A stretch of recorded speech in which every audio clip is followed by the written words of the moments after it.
Morning, kidder. Have you seen me clean socks? Where's Thelma? She's gone. Pardon? She's gone. Gone to breakfast? No. Gone. You mean gone home? Obviously. My wife has left me. When was this then? About 6 o'clock, I heard her moving around. I thought she'd just gone to the bathroom, but her car's gone and she's gone. It's a bit early, isn't it? She doesn't still do that paper round, does she? Don't be flippant. It's not so funny, Terry. It's not so funny at all. Sorry. Why? Why did she have to turn up here last night? Why? Well, it's your average wife's basic lack of trust, isn't it? It was just an innocent fishing weekend, just the lads. It's so unfair. If it was a trip to the motor show or a football excursion to Amsterdam or even a club outing to Morecambe, I could understand it. But it was just you and I innocently fishing up the Tyne. I haven't done anything. Well, I know you haven't, so why the dawn departure? Well, that's your fault, that, isn't it? Oh, it's my fault, is it? It's always my fault. Whenever you get into any sort of trouble, it's my fault. How is it my fault? Well, last night you arranged something, didn't you? With that sexy barmaid. What? Well, I put out a few feelers, yes. I mean, there was a lot of hinting and winking going on, but those things never come to out. Well, last night they did. Last night your number came up. She came up here? Yes. She came up here after lights out, like? After Thelma and I had put the lights out, yes. Oh, I see. And Thelma thought that you and her were... It's not so funny, Terry. It's not so funny at all. No, of course not. As far as I'm concerned, it is tragic. Yes, it's tragic. It is not a laughing matter, Terry. My wife has left me because of your nocturnal rendezvous. You mean to say that barmaid actually... Well, I never... It is tragic.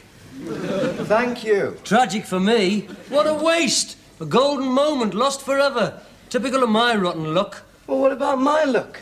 If it wasn't for bad luck, I'd have no luck at all. Well, don't worry. When we get back, I'll go around and see Thelma and give evidence on your behalf. No, you don't. That'd be fatal. You'd only convince her of my guilt. This is something that only I can handle. I don't want your help. I don't want your advice. This is something I would have sought out on my own. Fine. Good. Right. What am I going to do, Terry? What am I going to do? Huh?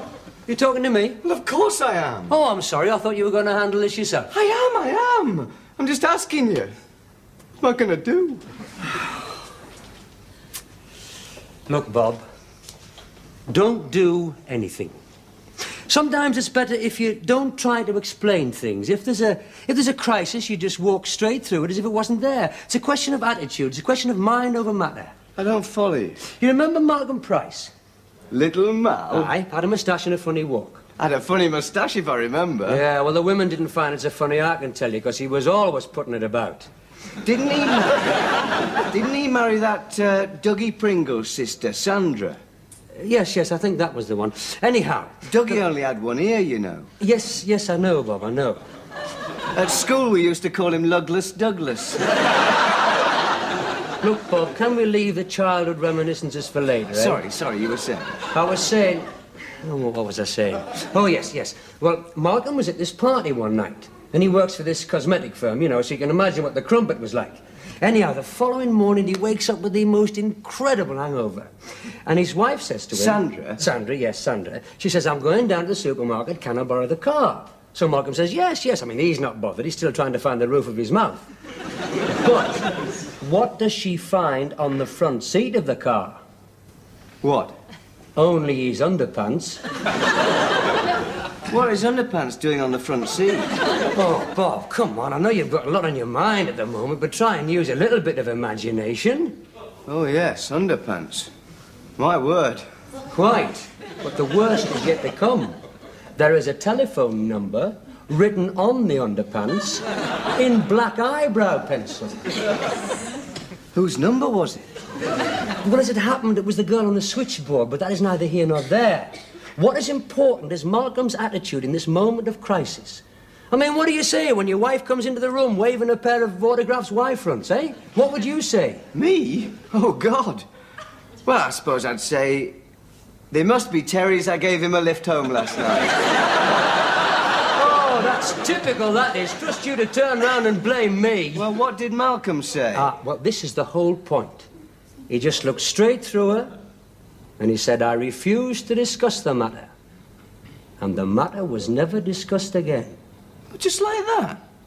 I refuse to discuss the matter. Well, not like that. You've got to say it like he did, as if you really meant it, like you know the subject's never going to be brought up again. I refuse to discuss the matter. I refuse to discuss the matter. Well, that's better, that's better.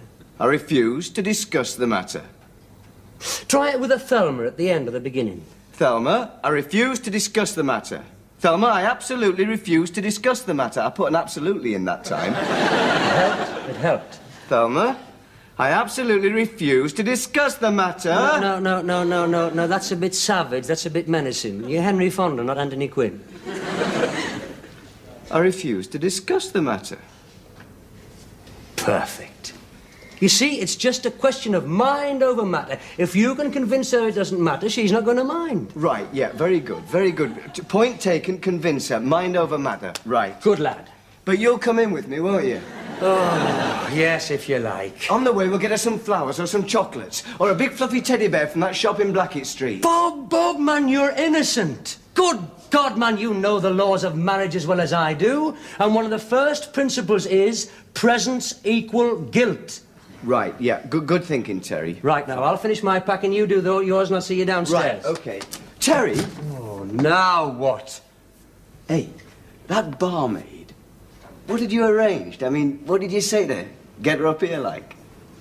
I refuse to discuss the matter.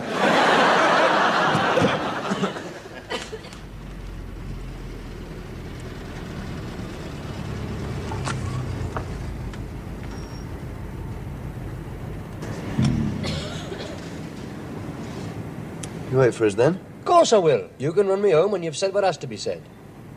Well, that won't take long, as I'm refusing to discuss the matter. Quite. Go on then, shift yourself.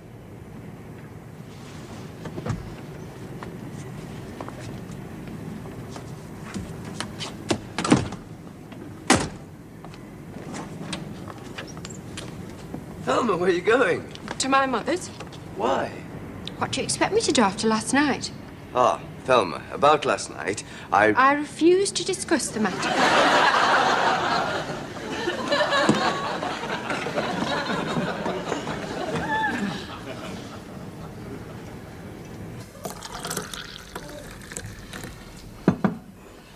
I've made you a nice hot cup of tea.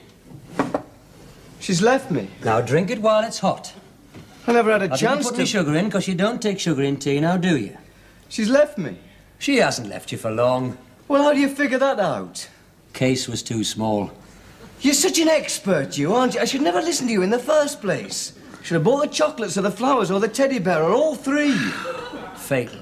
Well, what, pray, could be more fatal than this? Bob, this is just another fence in the steeplechase of marriage. You'll get over it. But what is important now is how you behave. Now that is critical. You know, I'm sick of your tuition, master bloody mind. The reason I get into critical situations is because I keep using you as a marriage guidance counsellor. You, whose own marriage ground to a halt in a matter of months. It's only natural for you to be like this. Go away, leave me alone.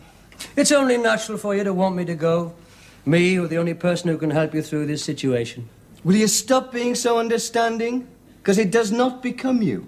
It does not become you. It's only natural for you to lose control. I understand. All right, since you're going to tell me anyway, what would you do in this situation? Ah, well, I would never have got into this situation. Letting me wife leave me, I'd have left her. Well, I would have left her if I'd known she was going to leave me. Well, it's a bit late for that now, isn't it? As I say, it's what you do now that matters. What do I do? Nothing. Nothing? Nothing. You do nothing. Going round, ringing her up, apologising, sending flowers, all that is fatal. You just pretend you don't give a rat's. Just relax, man.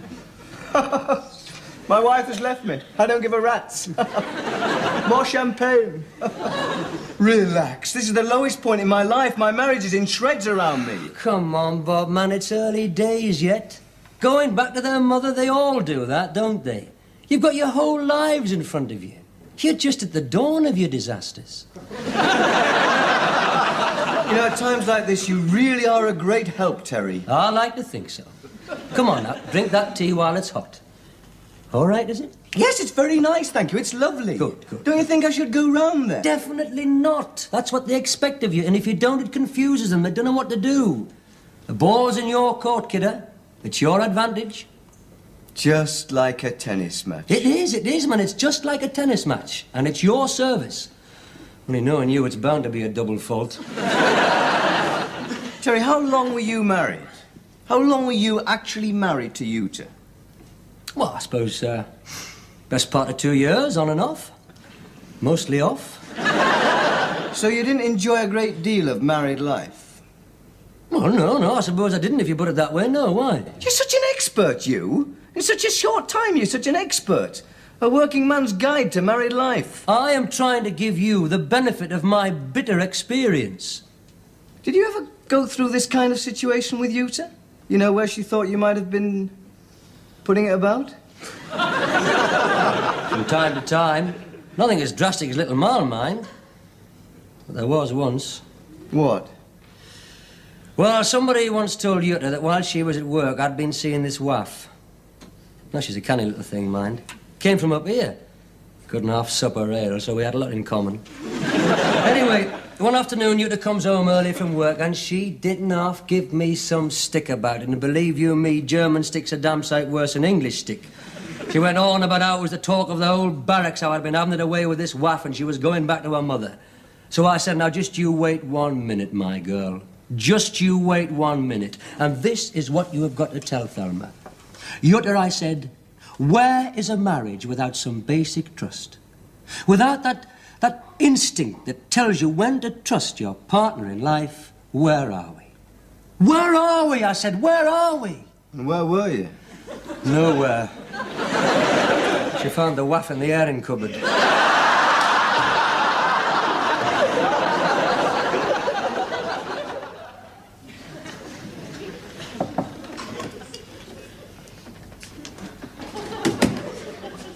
There you are. Now drink that while it's hot.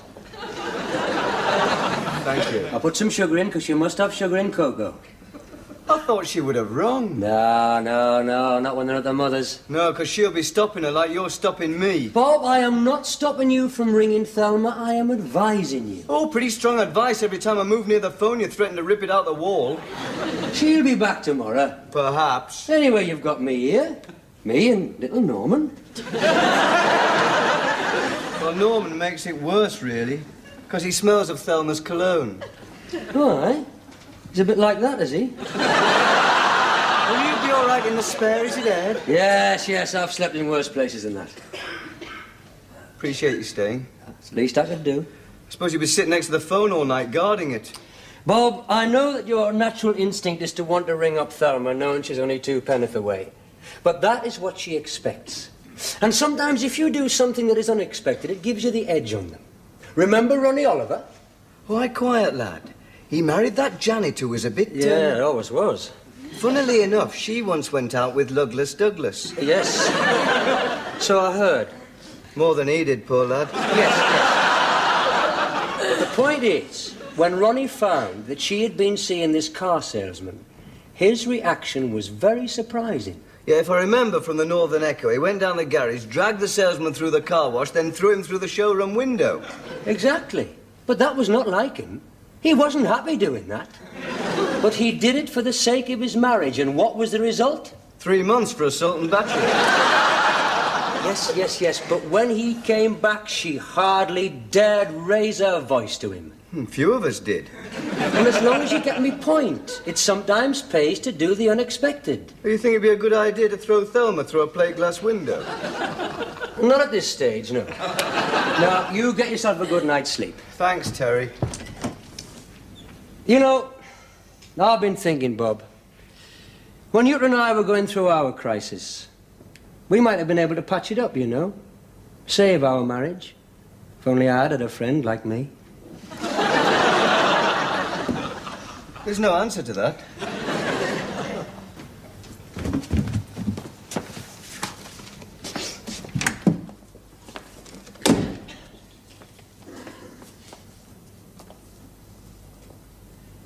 Bob, I've made you some coffee. Now come and drink it while it's hot.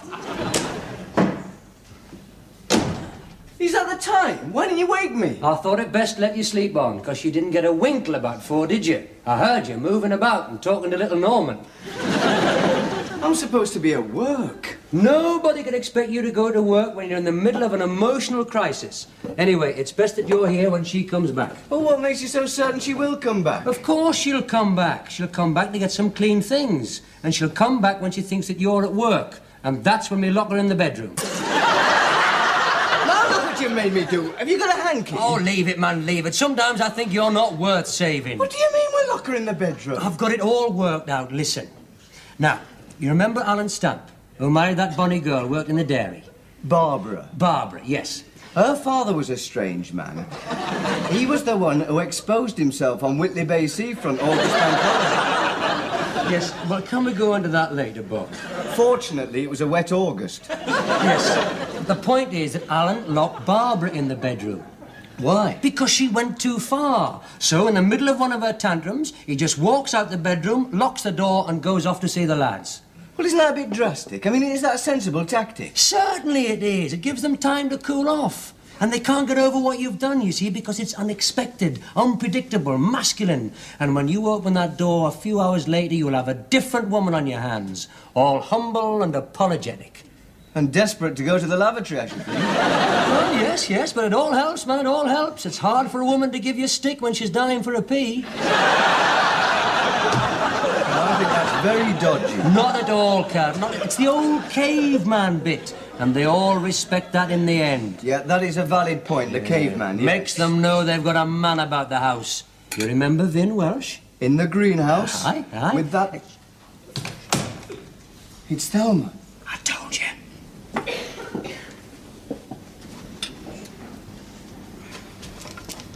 I told you she'd be back. I just go and have a word. No. Let her come to you. She's going upstairs. Of course she's going upstairs. She's gone up to get a clean nightie and a tube of toothpaste. She hasn't come back to you. Not yet.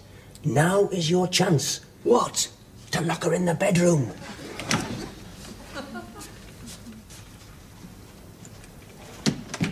Go on then, go on. Well, I just think. Bob, she is your wife. This is your house. This is where she belongs.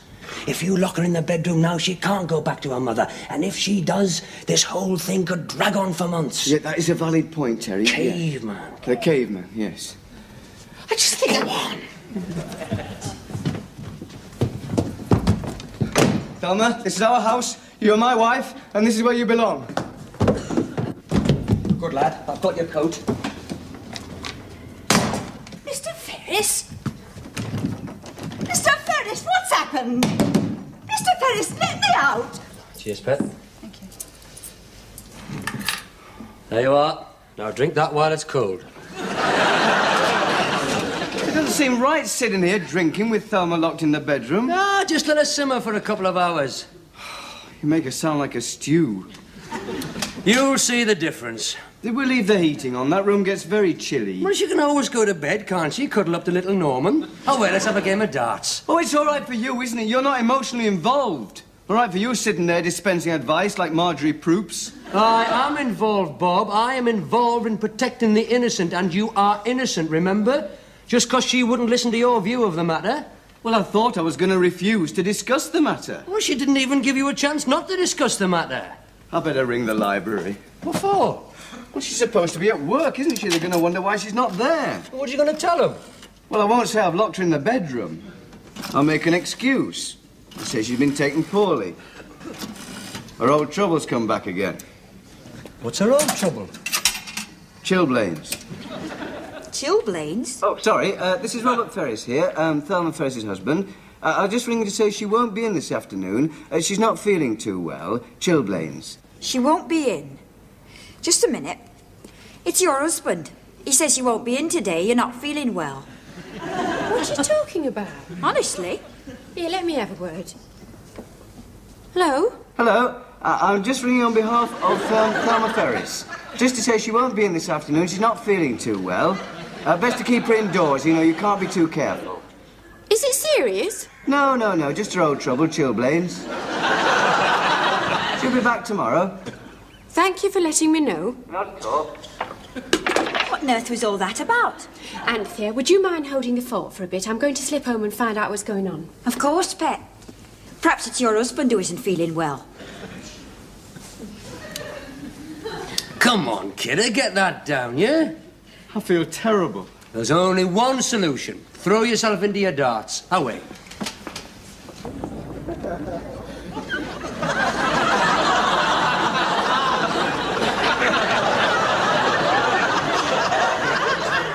What on earth's going on? Apparently, Mr. Ferris locked some woman in his bedroom.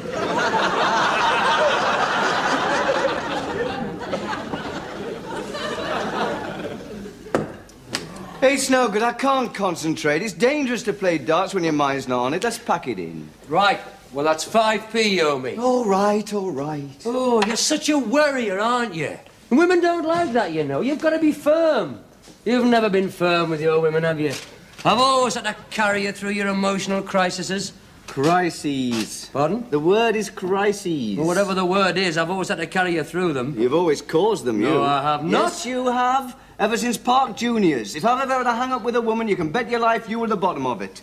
As I recall, at Park Juniors, I once stopped you from making a complete fool of yourself. Over that English mistress, Miss Lundy. There was definitely something there. Some spark when our eyes met. Even as a naive adolescent, I couldn't fail to be aware of that. All she asked you to do was stay behind and fill the inkwells. The way she said it. 2 years you spent topping up our inkwells and cleaning that blackboard, and you never gotten out. You never even got a pass in English. I might have stood some chance if you hadn't told her it was me who wrote that mucky poem about her in the bicycle sheds. It was all for your own good. I've always stopped you from any sort of relationship that was no good to you. Relationships you should never have got into in the first place. Celia Fulcher, for instance. Ah, yes, Celia. After you persuaded me to give her up, you went out with her for 6 months. I could handle her. I'd have liked to. She was wrong for you, Bob, as was that demonstrator, as was that coloured nurse who wanted to take you home with her. If it hadn't been for me, you'd be cutting sugarcane in the Windward Islands by now. At least I've been well out of your way in the Windward Islands. I might have stood some chance of building up a secure future out there, except I'd never be able to relax. I'd always jump at the sound of every ship's hooter, knowing that one day you might come down the gangplank and threaten my happiness. You always hurt the one you love, Robert. Yes, I'm sure I'm hurting the one I love right now. What happened when Alan let Barbara out the bedroom? Oh, well, that was a bit unfortunate. How do you mean, unfortunate? She never spoke to him again. Oh, my God! Yeah, but he overdid it. He didn't open the door for 3 days.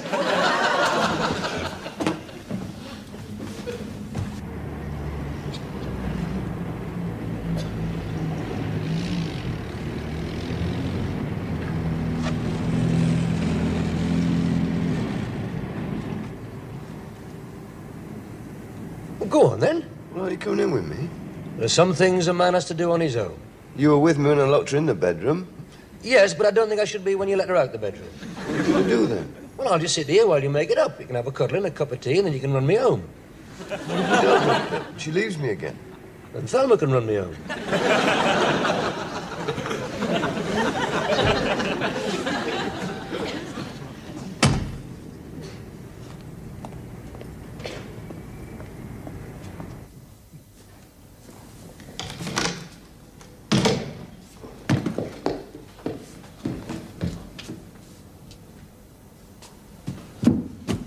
Thelma, before I let you out, I want you to listen to me. As I said, this is our house, you're my wife, and this is where you belong. But I want you to realize that I can be firm, and domineering, and unpredictable. Thelma? Thelma, you wronged me with your assumptions, Thelma. You wouldn't listen to me this morning when I wanted to refuse to discuss the matter. Well, I still refuse to discuss the matter. If only you listen to me. I'm going to unlock this door now, and I want you to come downstairs with me and discuss the facts. But I want you to realize that I'm the master in this house. Thelma? Thelma?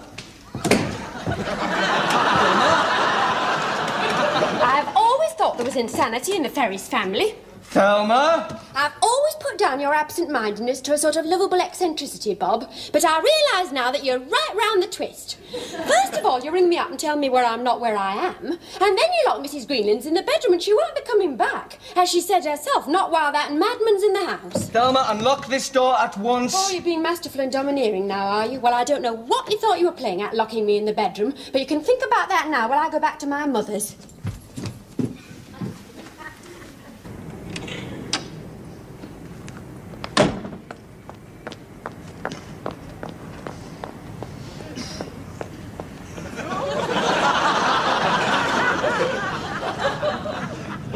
Let me out, Thelma!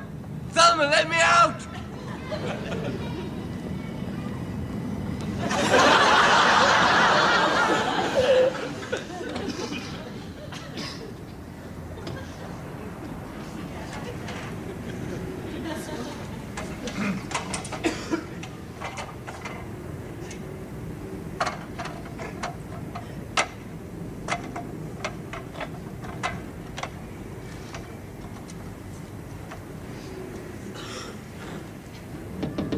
Bob? Bob? What? Do you think you could make it onto this? Don't be silly. I'd break my leg if that ladder slipped. But I'd be holding it. Quite. When's the locksmith arriving? Sometime. He didn't say when exactly. You ring for an ambulance? Why? 'Cause you'll need one when I get hold of you.